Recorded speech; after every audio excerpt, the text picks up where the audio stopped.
好的，好的。那么我们还有一个朋友哈，他是用留言的形式来请教您关于这个冰箱的问题哈，我们来听一听，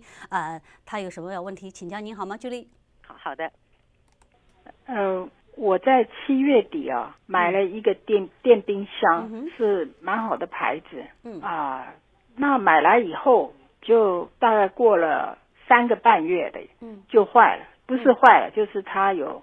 里面有那个霜，然后就变成冰在那个 freezer 里面，然后他们来修完了又有这个问题，所以我想请问，像这种情形我们该怎么办？好的。第一个就是说，当他来修的时候，他有没有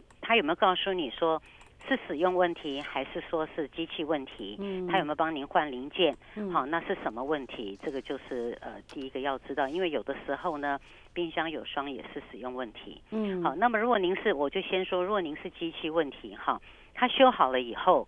过多久它又再坏了？好，那如果说是你大概用个1-2个月，它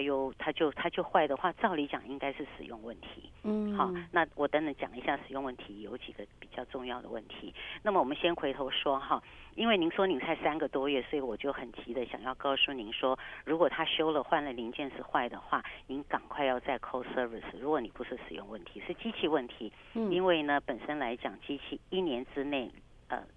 人工跟工钱是完全是免费的，厂商会付费。那么如果过了1年以外的修理费用是非常的高。所以如果您确定是机器有问题的话，那机器问题它大概有几个问题，比如说是压缩机问题啦、散热器问题啦、温度开关问题，这些它通常来讲都是零件一帮你换了以后就完全 OK 没有问题了，这样子。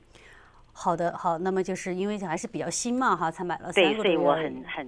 就要跟您说，赶快就是在1年之内把这个问题可以完全免费的处理好。那同时跟大家分享一下，有的时候呢，如果说它不是机器的问题，在使用不当的时候也会产生这个出霜。比如说，通常我们最常见的呢，就是你的出风口堵死了。因为一般来讲，我们这个冷凝器制冷以后呢，冷风都是从出风口吹出来。那么如果你在买东西的时候，有一些朋友好喜欢打下屏，每次一买就很多，然后他把他东西呢密密麻麻的全部都挤在一起，那都挤在一起，尤其又挡到出风口堵死的时候，那么风出来不通畅，它一直在那个附近徘徊循环不了的时候，就会产生这个结霜的状况。好，这是一个状况，所以你要看一下，我们建议说，通常东西都要移动一下，然后出风口那个地方呢，不要去把它堵死。